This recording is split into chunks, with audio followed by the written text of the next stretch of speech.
Happy Friday, everybody, and welcome into Locked On College Football Kickoff Live. That is Kenton Gibbs of Locked On ACC and Locked On Wolfpack, Alex Dono of Locked On Canes, and this is your one-stop shop for all things college football. Thank you for making Locked On College Football Kickoff your lunchtime listen every Friday. Guys, it is rivalry week. This is the apex of madness in college. When you think about games that should go one way, this is the weekend where they go the other. Ken, let's start with you. When you think the best rivalry in college football, where it never matters, the record, only the score, where do you land? You got it, Dono? I think you landed on mute. I did. I did the thing again. I'm sorry, guys. I'm not technologically advanced. But here we go. The biggest rivalry, when I think of this, I think of there have been a lot of rivalries that have had documentaries come out recently, but I think of who had the first documentary that was published for everybody to see on one of the major networks and all that. And there's only one answer. The Game, ladies and gentlemen. It's so important. It's just called The Game. You don't need to name it any cute bowl. You don't need to say, you got Alabama and Auburn with the Iron Bowl. You got South Carolina and Clemson, the Palmetto Bowl. You don't need any of that. You don't need a Red River rivalry. You don't need any cute name. It's just The Game. It's the game where one school in one city blocks out every single M. In that entire city limits, of course, Michigan, Ohio State. That's got to be the game. Dono, what do you think on this? Because I might have to disagree. Really? Well, I'm not going to disagree, but I'm telling you, there are others out there with a lot of history. I think to this weekend is going to be the 127th playing of Oregon versus Oregon State, and there's no guarantee how many times we're ever going to see that after this year because of Oregon moving into the Big Ten and Oregon State, their conference situation. So that's a big one to me. That one's one. I've been watching documentaries on that going back to the Joey Harrington days at Oregon, so that one sticks out. And then just like in terms of pure craziness, guys, how many weird scenarios have we seen, especially over the past 10 years or so, in the Iron Bowl? I mean, this is the 10th year anniversary of the Kick Six. Auburn's going to be honoring that team for this game. It's a home game for Auburn this year.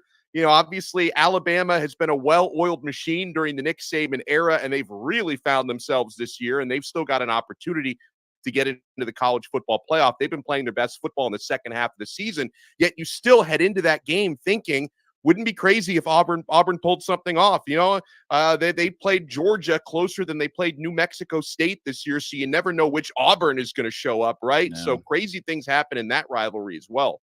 All I'm saying is Zach Blackerby, before he cut his beard, Auburn was playing well. All of a sudden, the host of Locked On Eagles cut it. And then what do we have there? I'm just saying, Locked On Auburn, y'all might want to blame your guy. Which, if Auburn is to lose to New Mexico State and then beat top 5 Alabama, top 7, 8 Alabama, that would be the most Iron Bowl thing of all time. Me is what makes the Iron Bowl. I think it's the best rivalry in college football right now. Now, this varies by decade as well. Think about the off years that Michigan had even 3 or 4 years ago when they weren't quite up to par. They've had a tumultuous decade, whereas Alabama and Auburn, despite coaching changes for the Eagles, for the Tigers or War Eagles, whatever their mascot actually is, those have made the rivalry has been so top-notch. Now, think about USC Notre Dame. That used to be like when you thought the big rivalries in college football, that was up there. These things rise and they fade out of style. Sometimes it's BYU and Utah. There's a whole religion they fight over in that game every year, and they're bringing that rivalry back. And of course, Texas and Oklahoma, Red River rivalry that occurs in the Big 12, moving to the SEC. But all of those put together, the game being at 2, I'm going to go Alabama-Auburn. I'm going to go the Iron Bowl as my top rivalry in college football for the amount of times it has determined an SEC title participant in the last decade or a national championship participant in the last 15 years for those two teams. But moving away from the holistic view of rivalries, this week, you got games like Ohio State and Michigan, Oregon State and Oregon. Even a game like Washington State at Washington, those little ones could trip you up or make things interesting this week. Let's start with a big one, though, in my eyes, anyone's eyes. It's the game. Kenton, Michigan's a machine at this point in the year. I don't know how you can bet against them. You got to be more physical than them or at least match their physicality to beat them. And I don't know if Ohio State can do that. However, Ohio State has a real bad man in that 1-8. I'm telling you what, Marvin Harrison Jr., he's another one of those guys that, to quote Lil Wayne, I'm just stunting like my daddy. He shows up, he gets open, he makes contested catches, he makes something happen when he has the ball in his hands. And I'll tell you, that's one of the only receivers that I've seen win a game single-handedly. Because let's just be honest, in that Penn State game, y'all watched this game the same that I did. Who on that field stuck out to you besides Marvin Harrison Jr.? They said, all right, here's the game plan. Get the ball to the Italians, kicking and screaming style. And who was the Italian on that day? Marvin Harrison Jr. Maserati Marv getting it done. He's good. Look, he's good. You're going to have, is this, Dono, the game where these two teams bring out the trick plays? Is this or do you keep it ground and pound? What is the makeup of this version of the game where it really is a college football playoff appearance on the line?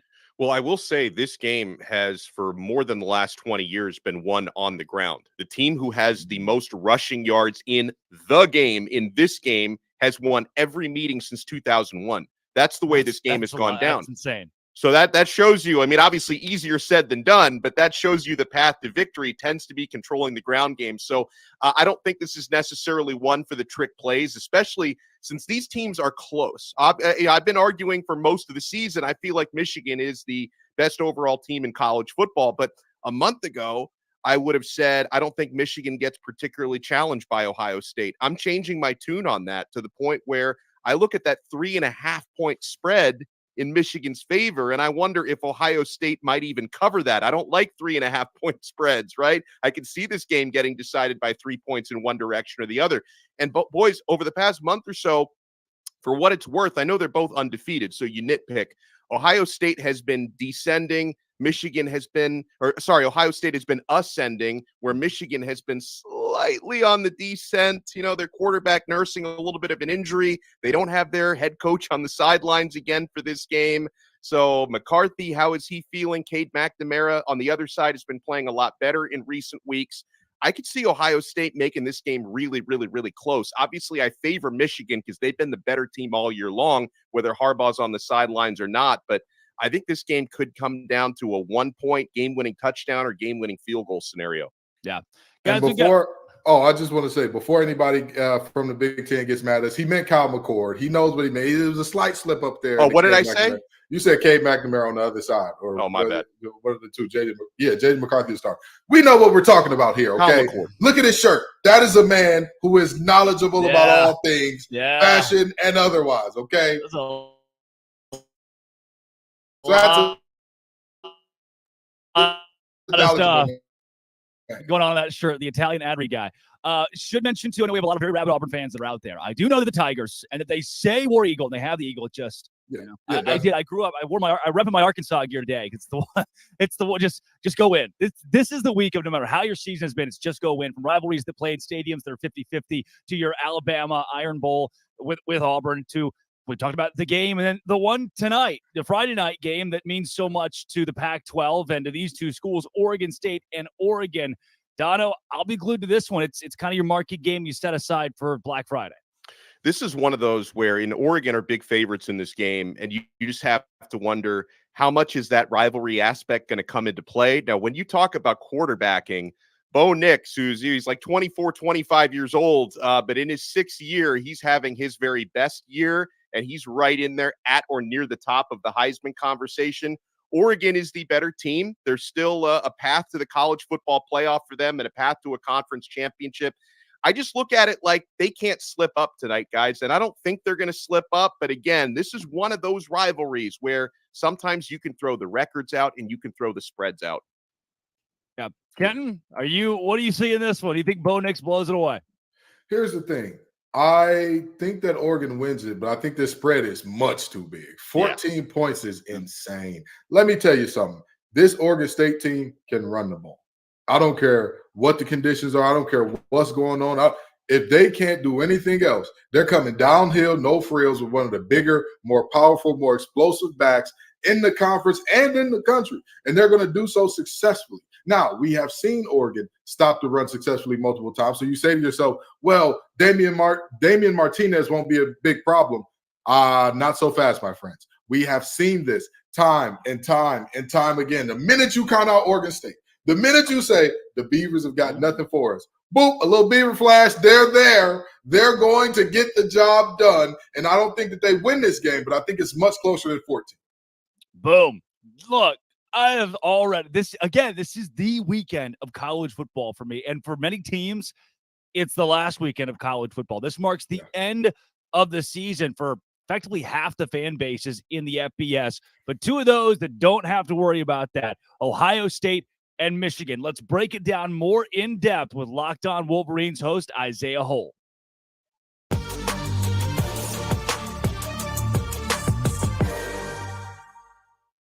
Locked On Wolverines host Isaiah Hole here on Locked On College Football Kickoff Live. Isaiah, in what might be the biggest, let's start there. Do you consider this to be now the biggest installment of the game between Michigan and Ohio State? Can you call it that with so much on the line? I thought you brought me on here to talk about the Egg Bowl last night, but I guess we can talk about that other thing that's happening tomorrow. Yeah, I would say that this is certainly the biggest iteration of the game because you have a lot of different things going on. You've got Michigan and everything that's kind of been surrounding the program off field with the Connor Stallions thing. You have Ryan Day, who's 1-2 against Michigan. I mean, he hired Jim Knowles last year to try to fix his defense, only to get more put up on them last year.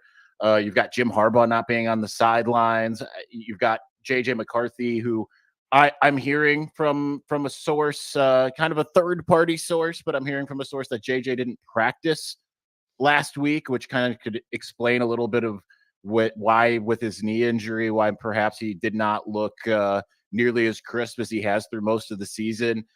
You've got Kyle McCord, who's been trying to kind of cement himself as a guy who's in the same stratosphere as a lot of his predecessors. There's just so many different things that is going on in this game. I mean, you've got both ESPN's College Game Day in town. You've got Fox Big Noon Kickoff. I mean, it just doesn't really get any bigger. And when you consider the field that's out there in the college football playoff rankings at the moment, it's not like last year where the loser could potentially find themselves still going. Ohio State needed help last year. It seems like they're going to need whoever. I'm not saying Ohio State. I'm just saying whoever the loser is going to need a lot more help than Ohio State needed last year to kind of backdoor their way in. And you add in the fact that the Big Ten's going divisionless. It's going to be the top two teams, and you're adding 4 Pac-12 schools, and the college football playoff is expanding. So perhaps the luster of the game deciding everything kind of goes away after this year. I mean, I don't know if it's for sure the biggest. It certainly feels that way, though, because the stakes are sky high in this one. Now, listen, we talked about the fact that the winner on the ground has won this game time and time again and all that good stuff. And we know that Michigan has one of the best running back duos in the nation with Corum and Edwards. But tell me, what do you think, or who do you think will be the X factor in this game in terms of if Michigan wins, this guy needs to perform well? What does that look like for you? I'm actually going to kind of flip that question around, and I'm going to say that if Travion Henderson does not perform well, Michigan wins. I think Michigan needs to contain him. I know everyone's looking at Marvin Harrison Jr. as being the guy and saying, well, Michigan's number one plan is to stop him. I think that slowing him down is certainly a high priority, maybe 1B. But I think that slowing down Travion Henderson, who after coming back from injury, who has looked electric in 3 or 4 games, he's a guy that if he gets into open space, it's kind of done, right? So I think that, you look back to 2021, Michigan really, I mean, he was kind of in the same boat. He was just absolutely on fire as a freshman, talked about as the best running back in the country. Michigan really slowed him down and then kind of forced Ryan Day to go to the pass a little bit earlier than, I would say earlier than he wanted to, but we all know Ryan Day wants to go to the pass. That's kind of what he wants to do. So I think that he is the big X factor for kind of both teams in the sense of, can Michigan slow him down? Can Ohio State get him out in space and get him running? But outside of that, I mean, this is Blake Corum's first time being healthy playing in the game, which is kind of crazy to think about. He played in 2021, but he was pretty severely injured. He had one big play, but that was really a Hassan Haskins game. I mean, Blake didn't play in the previous 2 weeks against Penn State or Maryland in 2021.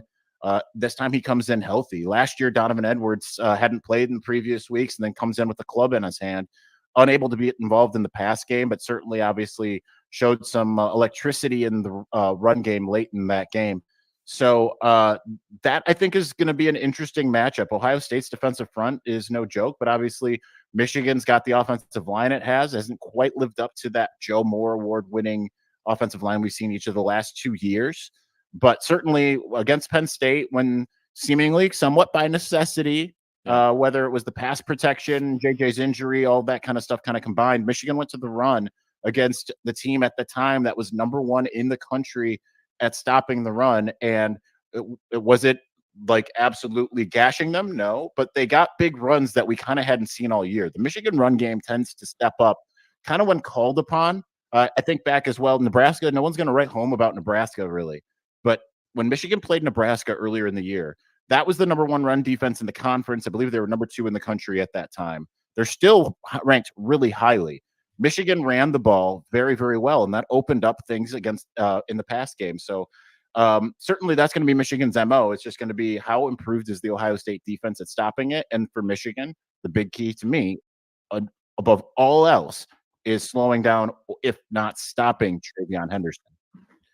Ann Arbor has been the epicenter of the college football universe this season, off the field and also on the field, because despite everything going on off the field, I've argued for most of the year, I think Michigan's been the best team in the country throughout the season. And you're so much closer to the program, Isaiah, than we are in terms of how players and assistant coaches have handled everything with Harbaugh and with the Stallion scandal. Has it brought them closer together? Because sometimes in situations like this, it can become a powerful rallying cry for teams. Well, after the Purdue game, Jim Harbaugh said that with everything kind of swirling around the program, he called it in terms of how it affected the players, a priceless gift. And I do believe that to be the case. I think the funny thing is, I've talked to some people that are within the building there at Schembechler Hall, and they know all the nuances of all these different storylines, all the rumors and innuendos, many of which I've been told are absolutely true. We talk about that on Locked On Wolverines all the time here. But it's the players, they're not paying attention to the outside noise, right? And I think that's partially too, when you look at a game like Penn State or a game like Maryland, they go into Penn State and Jim Harbaugh gets suspended on the plane ride over. Certainly they had heard a little bit about that, but nonetheless, their mind wasn't really on that. Their mind has been on football. So when they hear that and they know Michigan's going to fight it and they think that Jim Harbaugh is going to potentially be on the sidelines for Penn State and then he isn't out there, find out about an hour before the game, no Jim Harbaugh. I think that has an effect, right? Chris Partridge getting fired for misleading NCAA investigators last week. They found out via social media. They had no idea. And then they're about an hour later, they're on a plane to College Park. So I think that the fact that they aren't paying close attention to everything weirdly helps them in a lot of ways, because they know what people are saying about them. They certainly hear that people are calling them cheaters. Now, listen, the players had nothing to do with any of this, right? Like the players are, and again, I've said this a lot on the show myself, a lot of people are conflating some of the rules. The NCAA can decide kind of how to interpret its own rules, but to act like this is just a blatant disregard for the rules and everything that happened, it really did occur in a gray area. But the players weren't really affected in as far as that's concerned, right? They're going to the weight room, they're going to practice, they're doing all this stuff. They have no part in it. So when they hear that the only reason you guys have won any time in the last 2.5 years is because you guys are cheaters, I mean, they take exception to that, right? Because they really turned around the culture. This wasn't a program that was out there winning all these big games with regularity. It always seemed like Michigan was in Penn State's shoes. They beat up on everybody that was lesser than, and then against the teams that they were equal than, they would kind of lay an egg. 2020 happens, and everything just kind of falls off of a cliff. And then you have all of these senior leadership that comes in the next year and says, we're not doing this anymore. We're going to put our focus where it needs to be. And then you have the coaching staff that institutes things like the Beat Ohio drill, all of these different things that kind of help them get over the hump. I mean, this is a player-led team. This isn't a coach-led team. This is a player-led team. So I do think that they take a lot of exception to that, and they want to quiet out all of that noise. Will it happen on Saturday? I mean, I have a prediction that it will, but I mean, it's not going to be a slam dunk by any stretch of this is the hardest game of the year, and Michigan has utmost respect for Ohio State, and it's just going to be about replicating kind of what happened, I think, 2 years ago and being able to control the line of scrimmage. Coming up, we have Sell Me Why with some of the biggest spreads in college football. But Isaiah Hull of Locked On Wolverines, thank you for being a part of Locked On College Football Kickoff Live and giving us perspective on the game. Absolutely. My pleasure.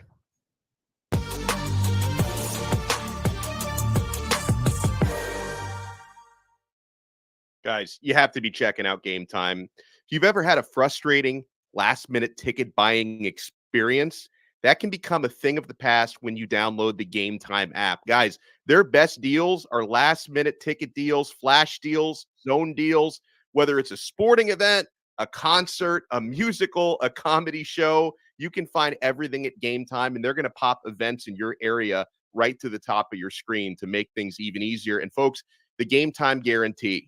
That's going to make you feel good and sleep well at night. The Game Time guarantee means you'll always get the best price. If you find tickets in the same section and row for less, Game Time will credit you 110% of the difference. So download the Game Time app, create an account, and use our code LOCKEDONCollege for $20 off your first purchase. Terms apply. Again, create an account and redeem code LOCKEDONCollege, all one word, LOCKEDONCollege for $20 off.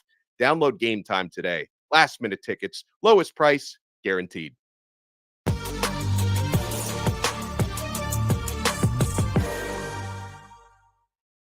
It is time for the sole reason that I was invited to host Locked On College Football Kickoff Live, and that was to sing.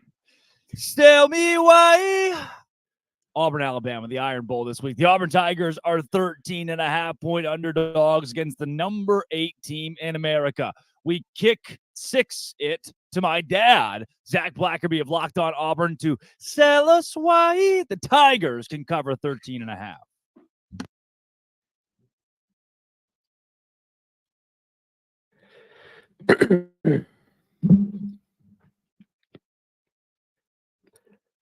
Auburn's going to need a lot to go their way Saturday at Jordan-Hare Stadium if they're going to cover against Alabama and take care of.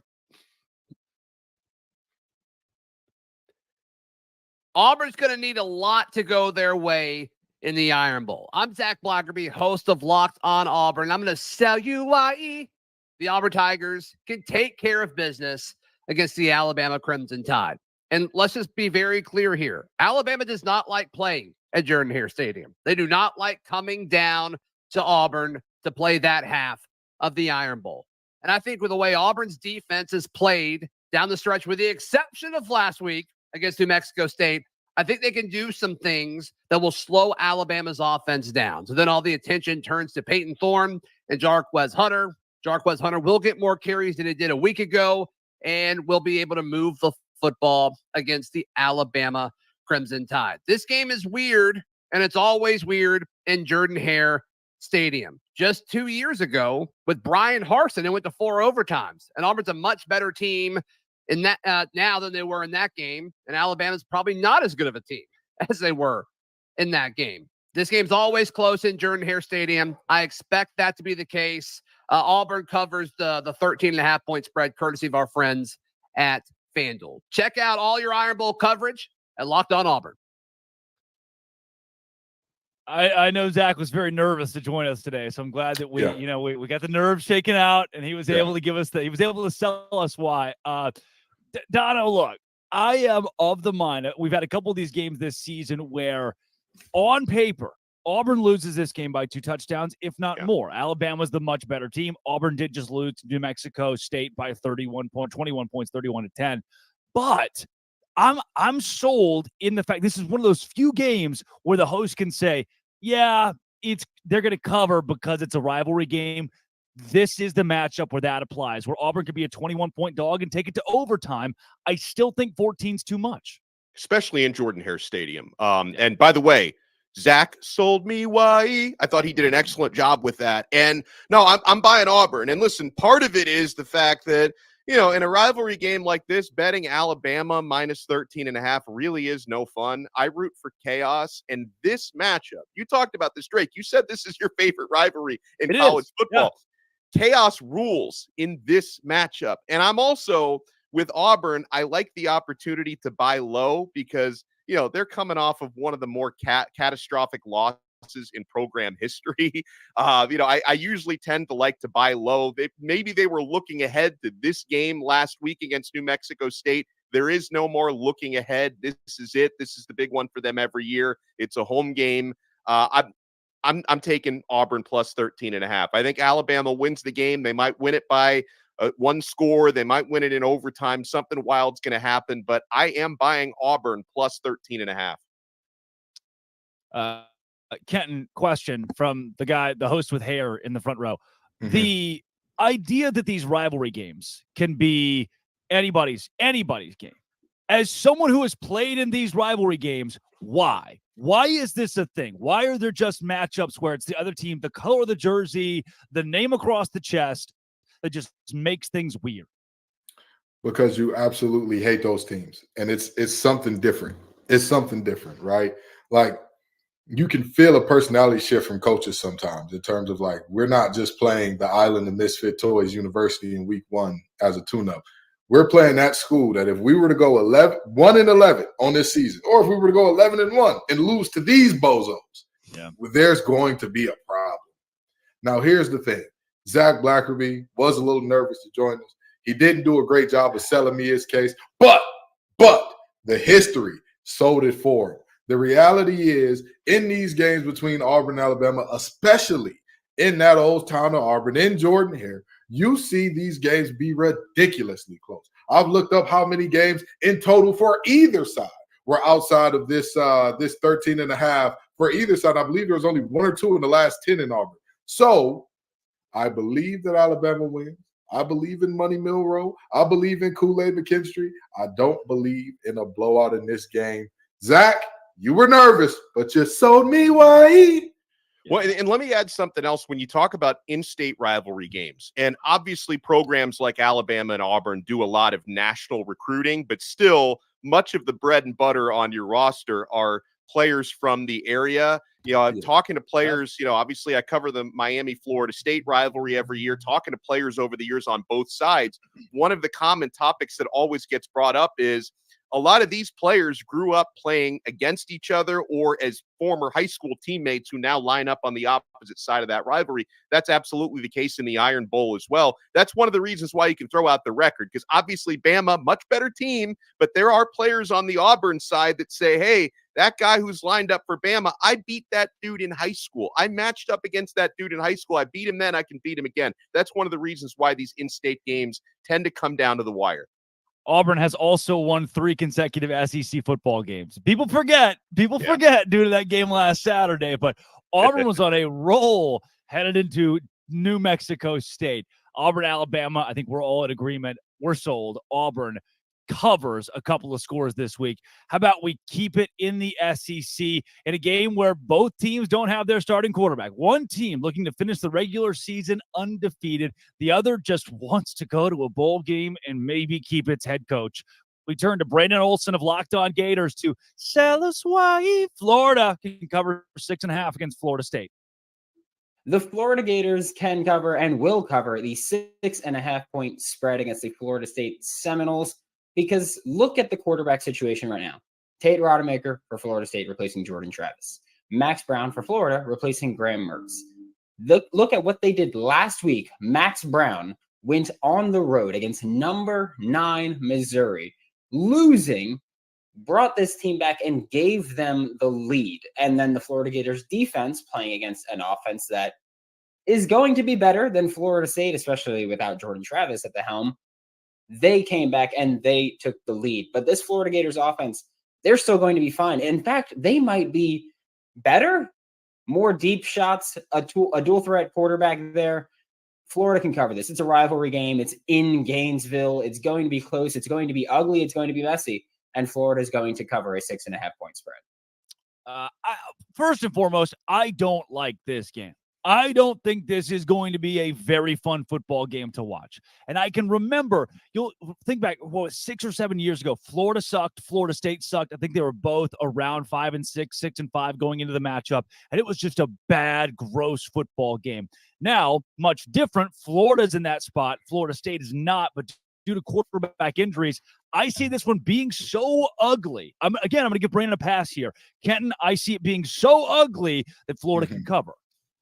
Yeah, and I could see that as a possibility. I could also see this as a possibility where the Noles have too much talent on the perimeter. I mean, it's tough for me to kind of get away from that. And I've got something for you here because there's what something do you got for me, Ken? What do you got? There's something that I need to say that I know Brendan is going to hate, but the reality is LinkedIn Billy is back.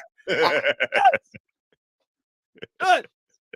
Muted again. Listen, now I've been muted again because I love you, Brendan, but I'm sorry. I just don't trust Billy Napier's decision making at all. And do I trust Norvell's all that much? No, but Norvell has the better horses in the stable. And if you have the better Larrys and Joes, you can make more of those clock mismanagement errors. You can make more of those fumbling away moments where it's like, what are you doing? But you have much better players.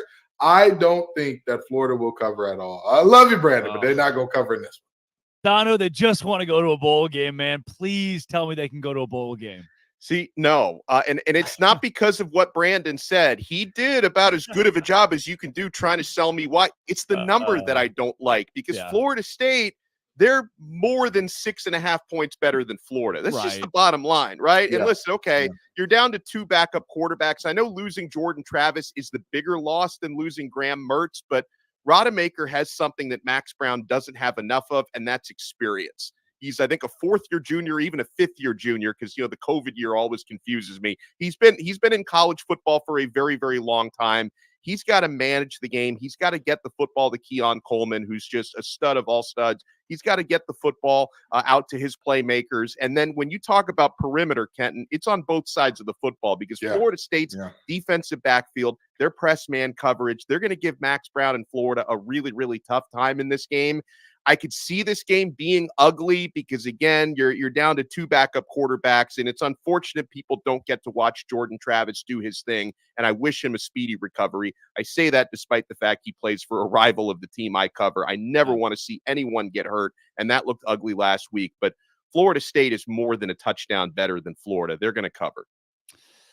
Boys, Florida has 2 running backs. 2 running backs that are good at the thing that we call football. 700-plus yards for both of them. And in a week where throwing the football will be a rare and welcome commodity if done successfully, the team that dominates in the run game has a shot. And Florida State gives up 140 rush yards per game. That is 47th in the country. Therefore, Florida, which, knowing this, Billy Napier and staff are just going to throw the ball 50 times. If Florida just runs the football, they at least keep it close. If this was a 10-point spread, which is what it probably would have been if everybody's healthy, then I really start to consider Florida State. But I'm still Florida, that is. I'm still leaning the Gators in a 22-16 game where you look up and say, how on God's earth did we get to this conclusion? But I'm going to go Florida plus 6.5 this week and keep my job with our producer, Brandon. That is this week's Sell Me Why. Last week, guys, we're getting on the cusp of our final Sell Me Whys next week for conference finals or the conference championship weekend. We'll have those as well. But coming up, let's get into Oregon State, Oregon, some more of your Michigan, Ohio State, some Alabama and Auburn, and your booms and busts. But first, we take it to Dono.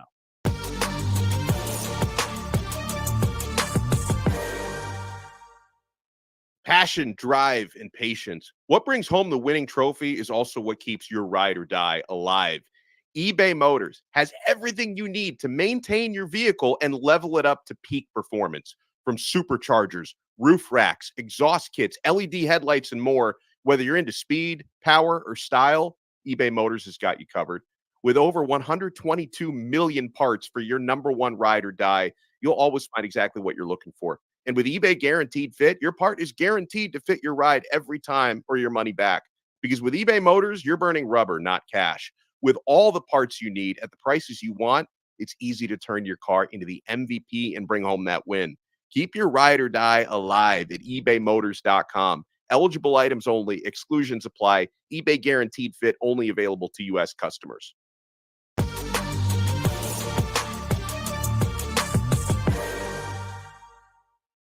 It is time for our booms and bust. My first boom got to be Dono's shirt. That is unbelievable. My first bust might be Dono's hat. We'll see. We'll over the course of the rest of the segment, I'll try to even out where I go with those. Dono, let's take it to you first. Your boom, your bust this week. Yeah, so in the spirit of Thanksgiving and in the spirit of the holiday season, I'm going no busts. I'm going straight boom ticket. I'm going the straight. I like to do this or in when the I spirit of what you do almost every week. I was just about to say, this is not a good spirit for Dono. This is a spirit he channels often. I was impressed with Georgia, big picture and small picture, right? And I expected them to beat up on Tennessee. They did that 38-10. But most importantly, Georgia became the first SEC team to go unbeaten in conference play 3 years in a row since they adopted the 8-game league format back in 1992. So they've done something that, hasn't been done in that conference in decades. That's impressive. And I know that maybe I don't give them enough respect as a national championship contender because I've been very hot on the Michigan tip throughout the season, but Georgia, they've been getting better, guys, throughout the season because we had some concerns about them early on. That's a boom for me. And it pains me to do this, but I'm going to give Notre Dame a boom, right? They crushed Wake Forest 45-7, which in itself, maybe not a huge accomplishment. Wake Forest is a sub-500 team, but I'm sure it felt good for Sam Hartman to go out there, have a big game, and throw for 4 touchdowns against his former team. So I thought that was a boom for me. Style points and everything, they got it done. When I think... you know what, Kenton? I'm still workshopping. I've got my booms and busts, but I'm starting to have second thoughts on my bust. Let's take it to you here. In the spirit of being the anti-Dono, I'm going all bust this week. All bust like Pamela Anderson or Dolly Parton, according to Drake C. Told. But that's neither here nor there. I'm just saying, hear me out. Our ears are closed, Drake. Our ears are closed, Drake and C. Told. Now, with that being said, I've got 2 busts for you. Kentucky, come on down. The big blue wall has been a big blue bust this year. Boy, if it wasn't for Sweet Baby Ray, I don't know how many games this team would have run. Of course, I'm referring to Ray Davis. Devin Leary has been an abject failure at quarterback for this team. Let me tell you something. Those receivers could hate every defensive back that they go against, and they could be married to them. They still couldn't get any separation. For Christ's sake, please do something offensively besides Ray up the middle, Ray to the right, Ray to the left. Find something offensively. And the next bust, Duke football. Come on down. Come on down. Because we all talked about you so good. We all said, Mike Elko, that's the winningest season ever for a first-time Duke head coach. And then you start off this season by beating Clemson. But, boy, since Riley Leonard went down, that's been tough for you, hasn't it? This team has won a combined 2-4 since Riley Leonard went down after starting 4-0 with a 28-7 victory over Clemson. Their latest loss, might I add, being against the mighty Who's of UVA. Despicable, disgusting, downright sad. Duke, second bust of the week. Boys, my boom this week is Tyler from Spartanburg. Yes, they're ranked again. How the hell did that happen? We're going to look back at Clemson. PTS. Pre-Tyler from Spartanburg. That's what this season, he helped them. I can only hope they invite him in the locker room. Just, he comes out this week, talks to the team, wishes them luck. This is a different Clemson team. They have played with a new fervor. They have been, they didn't blow out North Carolina, but this game was never in doubt. They had the lead. It was commanding at least, and they've done that a couple of weeks in a row. Now moving to 7-4 from what seemed like an unsalvageable season.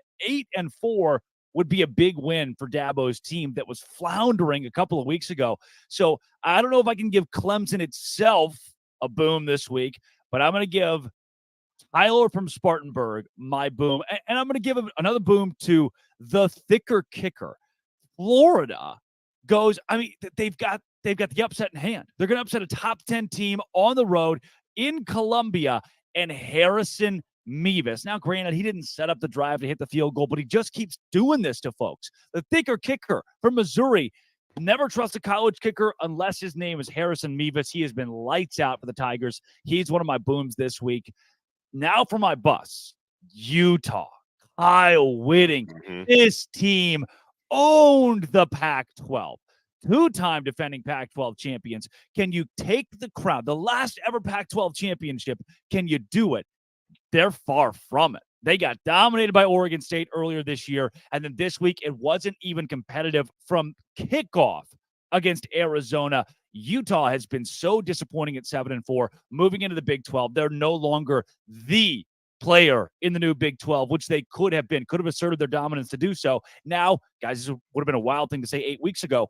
Arizona is in a better spot headed to the new Big 12 than Utah is. Arizona.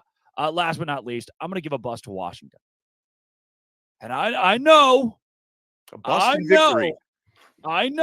Washington wins the football game. They went on the road against a top 15 Oregon State team. They closed it out defensively. They didn't score a point in the second half, and they won. But what I watched from Washington on Saturday, to me, did not look like a team that is competitive with an Ohio State or with a Michigan. I did not watch a Washington team that can come close to a Georgia.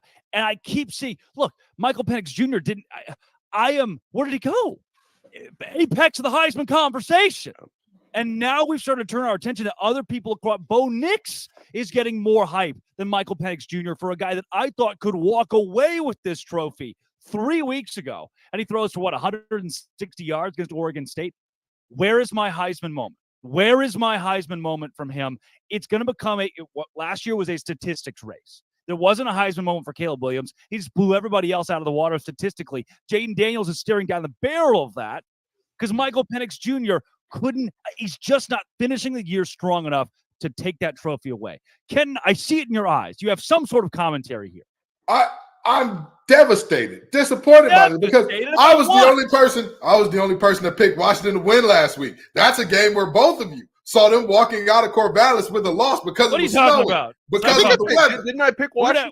I don't even remember now. You got to review the tape. Oh, now we got to go to break. And I wanted to show you your love on the PTS Clemson being much worse than the ATS Clemson. Yes. But here you go, bringing in Penix where Penix doesn't belong. This man and this team, I do agree that they did not look like they could compete with those teams.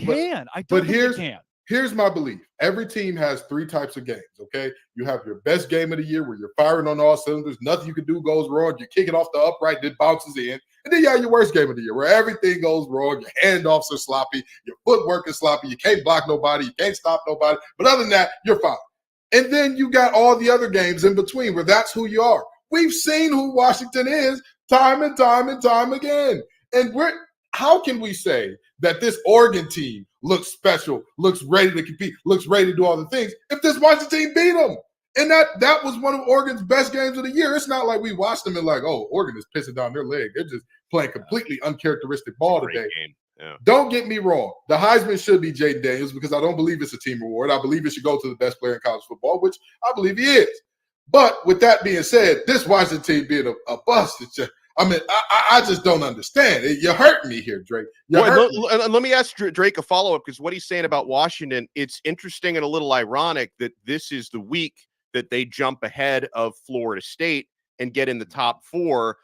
I would imagine whether they admit it or not, that has a lot to do with Jordan Travis being out there for the year, right? I mean, I know that they claim, they can claim whatever it is about the resumes and not looking at that, but obviously I don't view Florida State as a team that's going to win a national championship with Rodemaker at quarterback. It's just not going to happen. So I guess I understand that has a lot to do with them dropping out of that top 4. For me, if Michael Penix Jr. goes down this week, God forbid, if that happens and they bring in a backup who throws 3 interceptions and Washington wins 21-20 over Washington State, there's a reason we did away with the BCS. Now human beings can help make these decisions. And if we see that, after a couple weeks, Washington's not equipped or they lose the Pac-12 championship, then at that point, there's no way to let them in. I am maybe where I'm coming from more so. We're at a point in the season where Bus can't keep being Wake Forest, right? Bus can be Duke, but at this point, now it's when we talk about the top 10 now of these undefeated teams, somebody's going to have to be a bust because there are only 4 playoff spots. Yeah. Somebody's going to have to not get in for some specific reason. And the way that I've watched Washington play, at least 2-3 of the last 4 or 5 weeks, I've thought, oh, man, that I keep going back to the Arizona State game and thinking, ooh, I get it. Right? Michigan struggles with Maryland. I still think Michigan might be the best team in the country. For Washington, I need to see that moment, the dominant moment, the Oregon game. We keep talking about how if these two teams rematch, Oregon likely wins because it felt so fluky when Washington won the first time around. I know a lot of SEC fans would agree. A lot of Big Ten fans would agree. I don't think Washington holds Michigan, Ohio State, Alabama, Georgia. I don't think Washington holds their jockstrap right now. And for that reason, I give them my bust this week. And before we go into our picks of the week, I do want to parlay that into a conversation about the college football playoff. We are sitting in scenario land.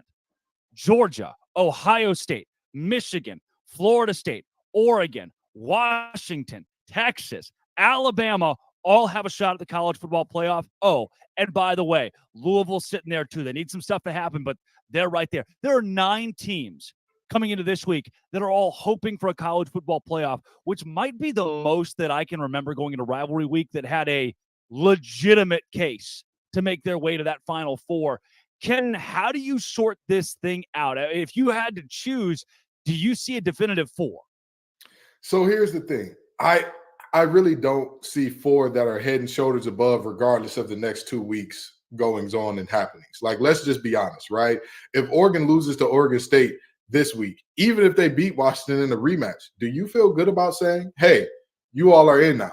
I don't. Well, especially if Georgia loses to Alabama in the SEC championship, then do we let Oregon in over Georgia? I don't think we can. No, I don't think you can. And that's what I'm saying. Like, there is so much that could go wrong, could happen here, at the end of the day, the Michigan and Ohio State game, that could be a game where you look at and you say, man, the loser of this thing is happy because they don't have anything else to worry about. Hey, we are where we are. We just got to wait for everybody else to sort their stuff out. But we are right where we are. This is a year where we're seeing so much parity. We're seeing so much, hey, any team could be it, right? Even though there's kind of an underlying feeling with all of us that in the media, we won't talk about it because it makes for a short show. Like in TV, we're like, hey, if the protagonist would have just went to school, everything would have been okay. Well, then you don't have Snowfall. The 7 seasons of show don't happen if Franklin stays in school. Now you're out of show. The reality is all of us kind of had an underlying feeling that Georgia's going to mollywop everybody in front of them in the playoff. But with that being said, there are so many amazing ways that this thing could play out to where, I mean, who knows? How do you keep Georgia out if they lose to Alabama? Yeah. What do you do with Texas if they went out in dominant fashion? What do you do with some of these teams? If there is a moment all of a sudden where Michigan looks completely human against both Ohio State and in the conference championship game, what do you do there? Like, these are moments where you're asking yourself, all right, who belongs in, who gets out? It could be anybody's ball game. And I got one more sign for you for the day. Hey, Roddy Rich Rodemaker is the 2023 Cardale Jones. If they go undefeated, put them in the playoff. That's where they belong. I don't want to hear anything about and that's something that makes this so tough for me, guys, because it's like if Florida State goes undefeated, you feel like they deserve to be in. But at the same time, I look at, to me, the best 4 teams, and obviously it doesn't always shake out to be the best 4 teams. I think in no particular order, Georgia, Alabama, Michigan, and Ohio State to me. And Oregon is like very, very close knocking on that door. And maybe I could say the same thing about Washington, despite the Drake Toll slander, right? But I think the first 4 that I mentioned to me are the best 4 teams. I can't wait for the 12-team expansion because I just feel like you have these debates where it's like you try to go resume, does an undefeated team that's maybe not as good as a one-loss team, do they deserve to be in? I just want more opportunities for teams because I have a hard time with this. I can look at my 4 best teams that I believe would beat any of the other teams in that picture. But then at the same time, there's going to be a team like Florida State. If they go undefeated, how do you deny them based on the resume? So I have a tough time with this. But for me, Georgia, Alabama, Michigan, Ohio State, that to me, those are the best 4 teams in college football right now. I think so. And so many folks have made the case that the expanded college football playoff is going to kill the game or kill regular season matchups. And look, maybe the game is not playing for a college football playoff spot, but then in the not playing for a national championship, maybe you take that out of it. But now you create playoff atmosphere games where all 8 of these teams can go toe to toe for a national championship. Now you're giving an opportunity. You might leave Texas out of the college football playoff, and they could have gone on a magical run to win the whole thing with Quinn Ewers at quarterback. Now you at least afford them that opportunity in this new era of college football. We're pushing a break here, Donna. We'll pitch it to you and then come back with our picks for Rivalry Week.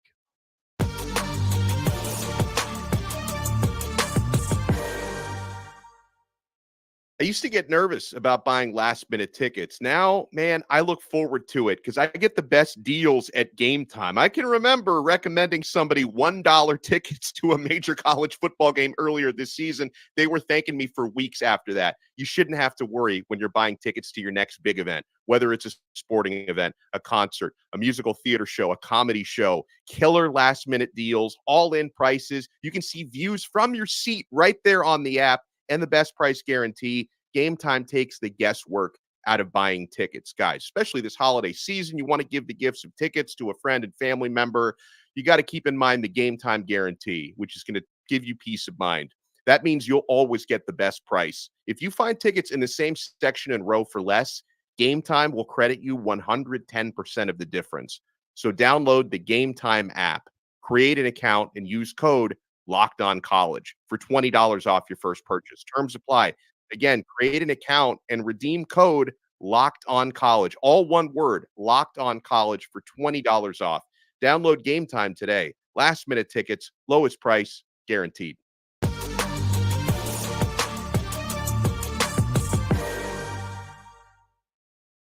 All right, let's jump into our Black Friday pick'em in Autzen Stadium, Oregon State, a Friday night primetime matchup. Dono, let's start with you. Yeah, I'm picking Oregon to win the game. I think the game might be closer than the spread indicates. We talked about that a little bit earlier on, but Oregon, to me, one of the most well-rounded teams in college football. I put them in kind of that same conversation I put in my top 4. They're right on the outside looking into me. Bo Nix has been unstoppable for most of this year. He's right in there in that Heisman conversation. Oregon's going to win this game. I just think it's going to be closer than 2 touchdowns. Kenton. Bo Nix in his 50-11 go-around in college football finally figures it out, gets it right, gets to the conference championship. And this game is one where I'm looking at DJU and saying, hey, you can turn the tide of this thing, brother. If you show up big time, you will win this game. But I think Oregon wins, Oregon State covers. We got a close one, but I'm going Oregon. Did you know, I saw yesterday the draft, the recruiting rankings, Bo Nix and Spencer Rattler were the same recruiting class? Did you know that? Wow. Did you know that? Jesus Christ. We make a lot of fun of Bo Nix for being old, and he's not as old as I thought. I think Max Duggan might be in there too. There are a couple of those guys who are like, oh, interesting. That I started college the same year as Bo Nix. Bo, I'm sorry, man. It's not that, which, I'm 13. I was a wonder kid. It's a wild thing. I graduated college at 12. I'm gonna go with Oregon here as well. Bo Nix and company get it done at home. Let's take you to one that we've already previewed quite a bit in this show, but I'm going to ask about it again. Alabama and Auburn. Dono, give me a definitive. I'm going to give you definitive Alabama by 3. I think there's going to be a game-winning field goal situation, and we're all going to be wondering, is it going to be a kick 6 on the 10-year anniversary of that kick 6 in 2013? I think Alabama is going to handle their business, but Auburn will create the usual chaos, especially at Jordan-Hare. But Bama, to me, is going to squeak by. Yeah. Kenton, where do you go? Give me Bama 2014. I don't know why, but this offense, they seem to have it figured out. They seem to have things rolling now, but I got a gut feeling that when they go into Jordan-Hare, all of a sudden things are going to go haywire with that offense. But 2 things to trouble: run game, defense. They'll be all right. They'll be just fine. 2014 Bama. Let's take you to the Apple Cup, Washington and Washington State. Since I already gave Washington a bust this week, is there any way an upset's pulled off in this big rivalry game, Dono? No, I think Washington got their slight wake-up call, especially with that 4-second half last week. I think Washington's going to take care of business. Another relatively close rivalry game. I'm going Washington by about a touchdown. Kenton? Trent, I'm going to touch your shoulder when I say this. I don't know if you watched the show or not, Trent Pettis, but I'm going to touch your shoulder when I say this. Get your ears together and get to New York, Trent. Go have your Heisman moment in this game. Dominate your rival. I don't care if it's not a huge game. I don't care about – there are a lot of voters that are going to vote before the conference championship game. This is your last chance to impress, Trent. Go out there and dominate this football game, brother. I got Washington. All right, quickly, Clemson or South Carolina, Kenton? Clemson. South Carolina's not going to a bowl game. Dono. Clemson's going to win this game. And it's going to be crazy when, we're going to look back at this season where Clemson's going to win 8 or even 9 games, depending on their bowl, and say, yeah, that was the down year for Clemson. Like, oh, they were so bad this year and they still win 8 or 9 games. Dabo, we've given him, a little bit of a little hell in the past, but he's still doing a tremendous job there. Guys, before we get to the big one, which is almost what the rivalry's name is, there is a very weird aura around this weekend in college football. Let me take you through a couple of these lines. Texas Tech, 14-point spread. Penn State, Michigan State, 22-point spread. Oregon State, 14-point spread. But it doesn't end there. A double-digit spread in LSU and A&M, in Alabama and Auburn, Arizona State. Double digits in games like Oklahoma State, BYU, Tennessee, Vanderbilt, Washington State, Washington. Everywhere you look this weekend in college football, the Georgia Tech, Georgia, Notre Dame, Stanford, double-digit spreads on a rivalry weekend. But the one game that breaks the mold is the game. Kenton Gibbs. It's ABC. It's ABC's college football game day, whatever they do. But it's Fox for the actual game. Ohio State, Michigan, in Ann Arbor. The game. Who do you go with? I've talked about Maserati Marvin.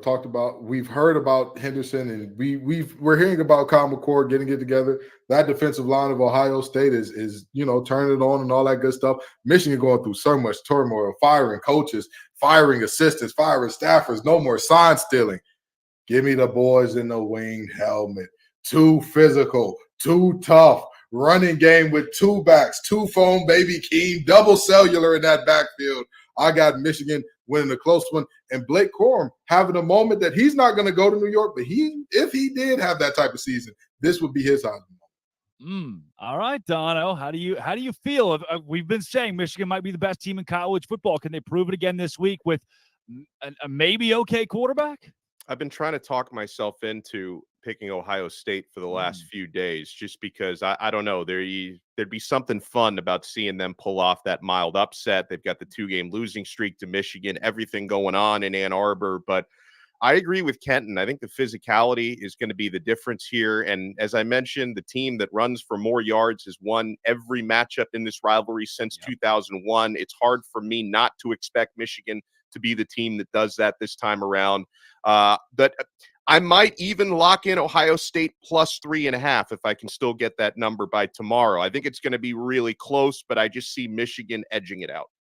We have seen each of these teams play a close-ish but low-scoring game against Penn State. Each of those games followed kind of that same, all right, Penn State's got a shot. They're one big play away, but the defense never let up. As I look at this game, I think Michigan is the better football team. They are playing at home. They have, to me, more emotion invested in this game with everything off of the field. I'm going to go Michigan in one of those fun 16-13, 19-13 knockdown, drag-out noon games on Fox. Give me the Wolverines in this one. The desk likes a Harbaugh-less Michigan to take out Ohio State in the game. That is Kenton Gibbs of Locked On ACC and Locked On Wolfpack, Alex Dono of Locked On Canes, Drake Toll with you of Locked On Big 12. This has been, it always will be. Thank you for making it your lunchtime listen every single Friday. Locked On College Football Kickoff Live.